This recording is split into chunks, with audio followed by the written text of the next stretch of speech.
What's good? It's your boy Jay, that's me. Let's dive into AEW Dynamite from November the 6th, 2024. This show was not good. It was very boring. The only thing that was cool was the statement from the Hurt Syndicate and Malakai Black and Adam Cole. Other than that, this show just was not good. We have 3 weeks to go until we get to Full Gear. These shows need to mean something. I have no idea why Tony Khan continues to book these garbage shows, but it is what it is. It's not a good look. It's not a good sign.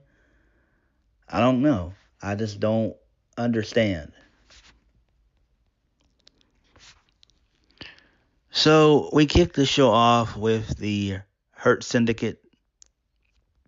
So Tony Schiavone's standing in the ring. MVP basically tells him to get out, even though he likes him.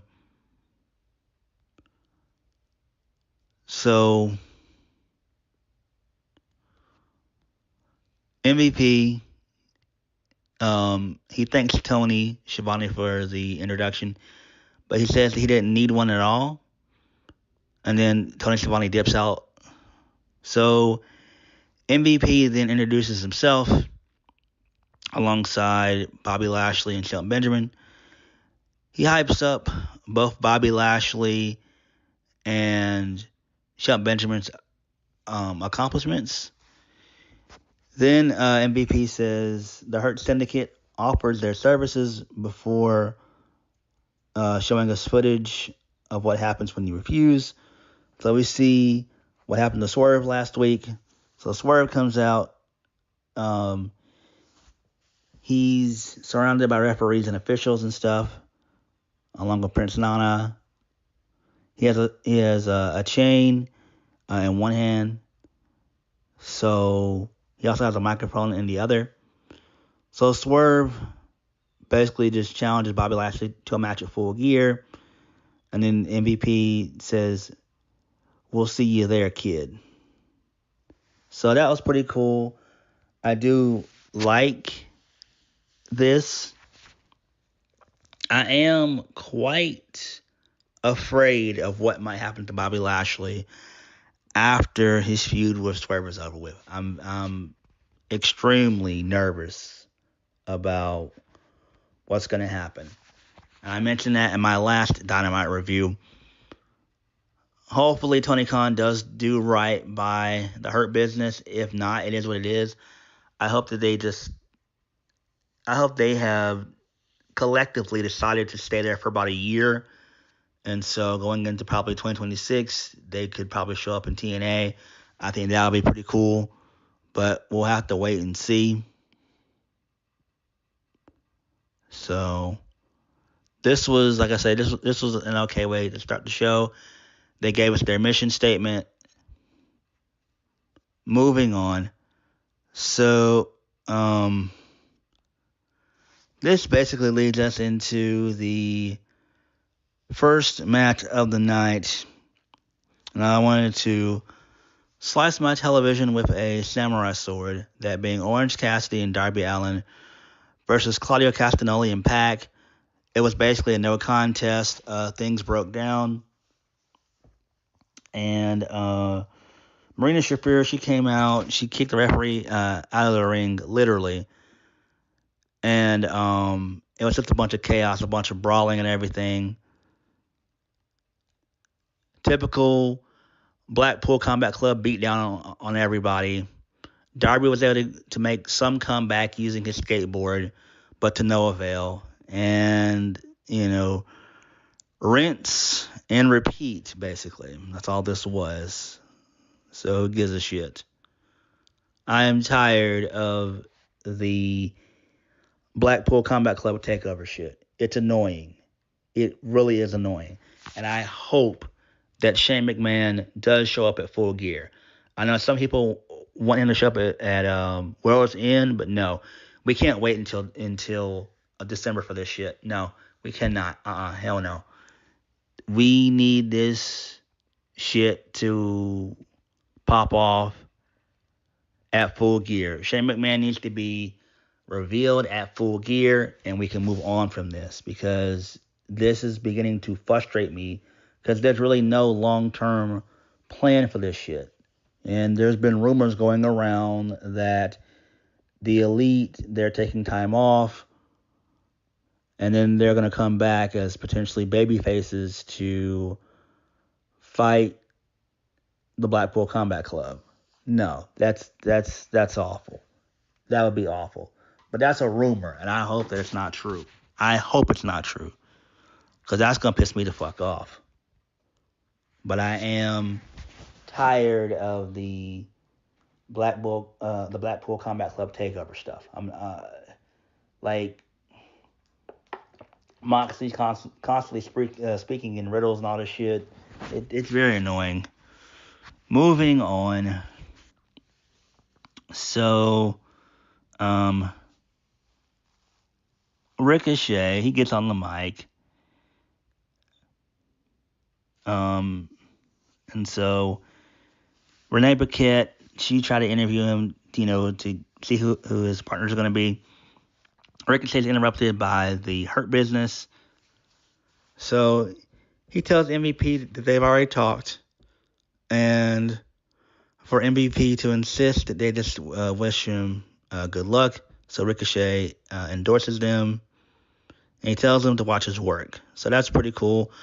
Again, the only saving grace for Ricochet is to turn heel. There is no other saving grace for him. If he does not turn heel, he's done for. He's done for. He has to turn heel. Ricochet needs to turn heel. Point blank, period. I wanted to slash my television once again with a samurai sword. So we had the Learning Tree, Chris Jericho, W. Morrissey, a.k.a. Big Bill, and Brian Keith versus the Conglomeration, Mark Briscoe, Kyle O'Reilly, and Tomohiro Ishii. Nope, I did not watch this match. I didn't give a single fuck about it. The babyfaces win. Who cares? Who gives a shit? Moving right along. So we go backstage. John Moxley, he talks shit about Orange Cassidy, saying that Wheeler Yuta doesn't owe him anything because, he was a student and all that. No one cares. John Moxley calls Wheeler Yuta a soldier, and then he runs down Darby Allin, saying that he had high hopes for him and all that, and then that was it. So that's fine. This is okay. But again, we need more to this. This is extremely boring, and no one cares about this at all. Once again, Shane McMahon has got to show up at Full Gear. We cannot wait till World's End. We can't. Shane McMahon needs to go ahead and show up at Full Gear. That's their biggest pay-per-view not their biggest pay-per-view of the year, but that's their final biggest pay-per-view of the year, basically. That's what I meant to say. And I think that would be good to where, Shane shows up, and that's what needs to essentially happen. Moving on, this leads us into Adam Cole versus Malakai Black in a pretty okay TV match. So Malakai, he hit the N, aka the Black Mass, and so Adam Cole got the win via the boom for the 1, 2, 3. So Malakai Black, towards the end of the match, he was just staring at Adam Cole down. Pause. And then he taunted Adam Cole. He was sitting Indian style, that being Malakai Black, and then Adam Cole hit the boom for the 1, 2, 3, and that was it. This is interesting because it seems that Malakai Black might be done with AEW. We don't know. Me personally, if I was Tony Khan, I would go ahead and release Malakai Black. He might as well. He's been there 2 years, well, almost 3 years, and he's done literally nothing. It would be better off for him to be released, and I could see him going back to WWE and doing well there on the main roster. I could see him being, a strong mid-carder, maybe get a shot at the main event, if you put him on Raw. I think that'd be pretty cool. But in all honesty, it's just better for Tony Khan to release Malakai Black. He's not doing anything. He's not. Malakai Black hasn't had an actual singles match since he faced Adam Copeland, aka Edge, back in, what was that? The summer. So back at Double or Nothing, or whenever they had their steel cage match. We've not seen, Malakai since then. It would just serve as in Tony Khan's best interest to go ahead and release Malakai Black. He doesn't want to be there. You can tell. You can tell. And I think it is time for him to leave. I do. I think it's time for him to leave. I think it's time for Tony Khan to start doing some downsizing on that bloated roster that he has. And, same thing with Triple H. It's like, if you don't have plans for these guys long term, just release them. Just release them. There's no point in just sitting there and trying to come up with things for these guys to do. Malakai is not going to, basically go anywhere. He's not going to be a champion outside of being a trios champion. I mean, Malakai Black is better in WWE.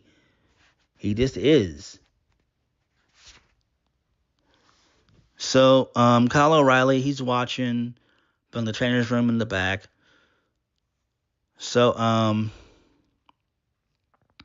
Malakai Black gets up. So, Adam Cole and Malakai, they give each other a hug. So, they embrace each other. So, Adam Cole gets on the mic. He puts over Malakai Black. So, Adam Cole then turns his attention to MJF, promising to get his remaining win before addressing what happens if Roderick Strong should him and Roderick Strong, tie and wins, if they both get 3 wins apiece. He said that he talked to Tony Khan, and he said that if both men get the wins they need, it'll be a triple threat match at Full Gear. So, I don't get it, man. It is what it is. Who cares? And that's probably what's going to happen anyway. MJF, he's basically at home, He's drinking some wine. He makes a phone call, tells someone to take care of the Adam Cole problem, basically. That's what he said, so that's fine.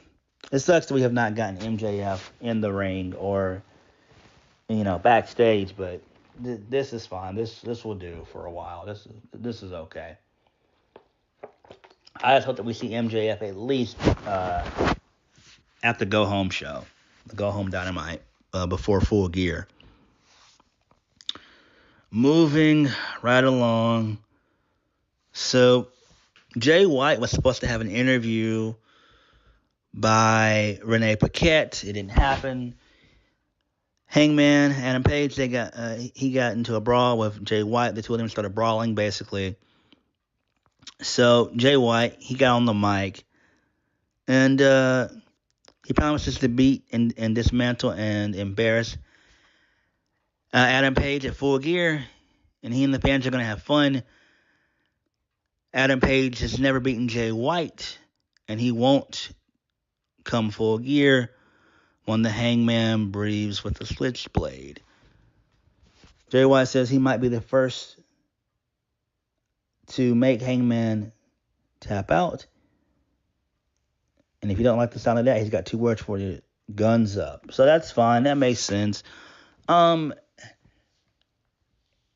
I think we should have like a stipulation added to this. Maybe like a steel cage, maybe a falls count anywhere, maybe a 2 out of 3 falls, something.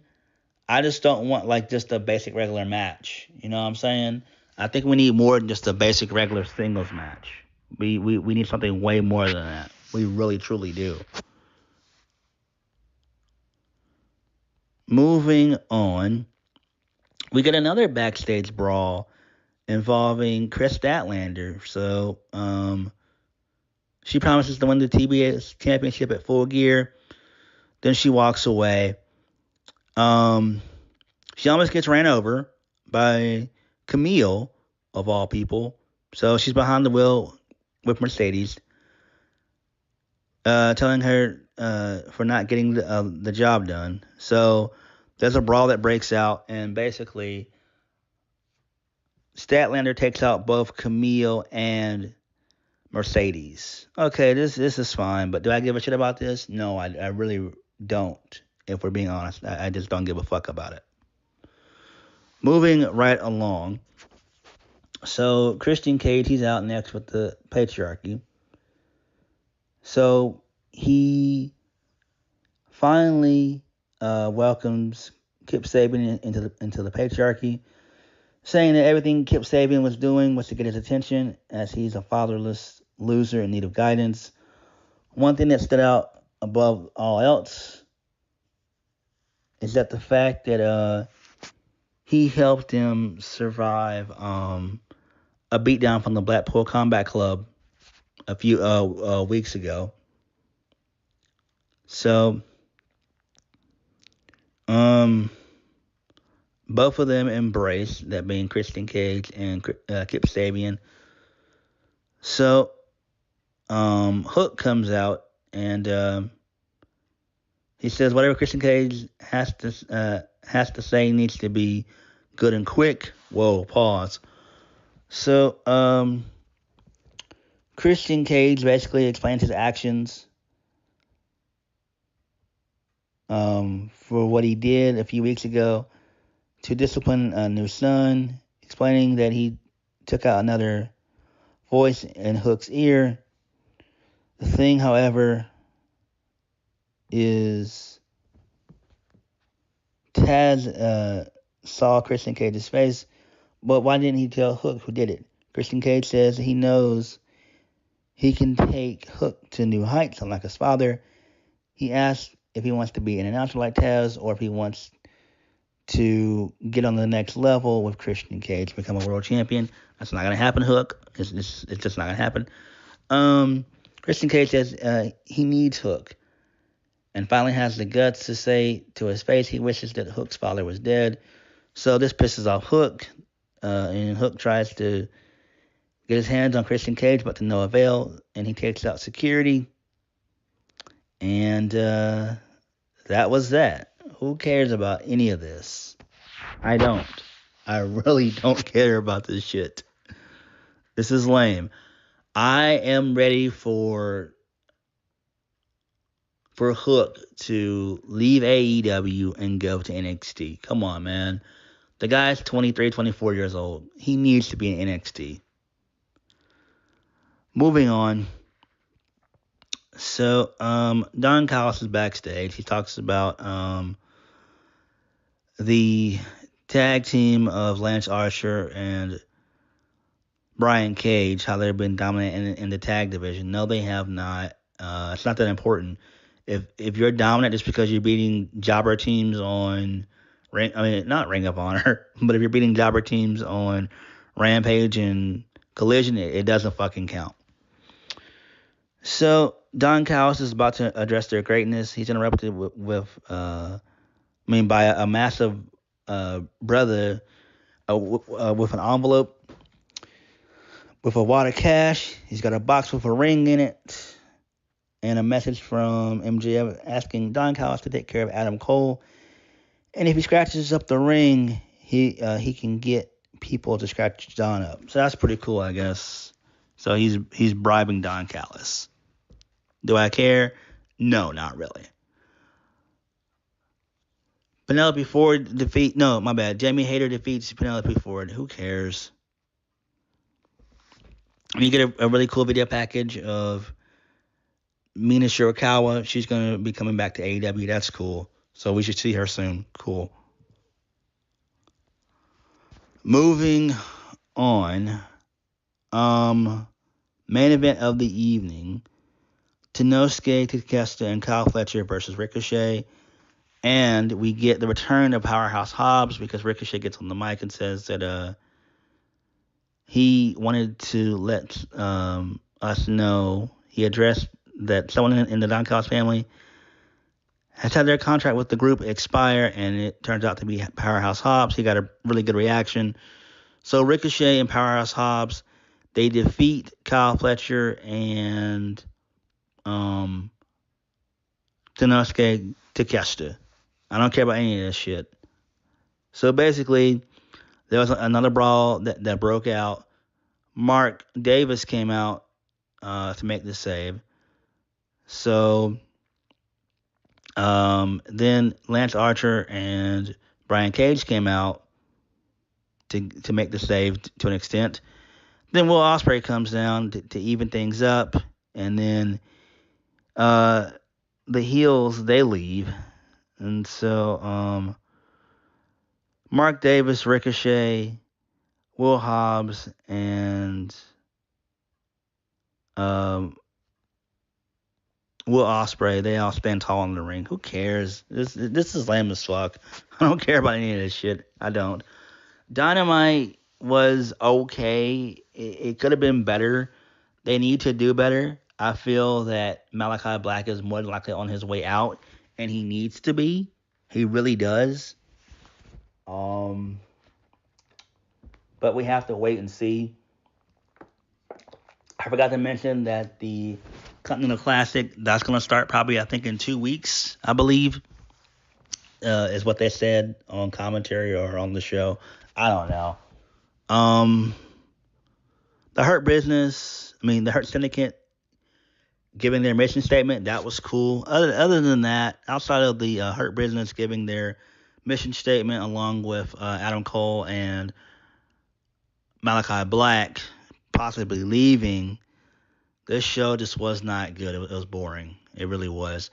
The whole head-to-head thing between AEW and NXT, I think NXT, that show was a lot better. And it's not because I'm biased to NXT. I'm not.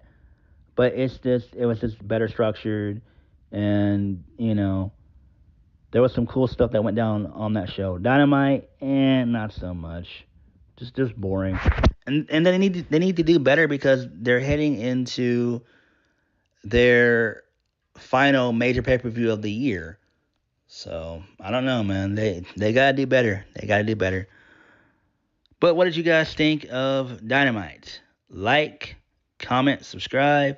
Peace.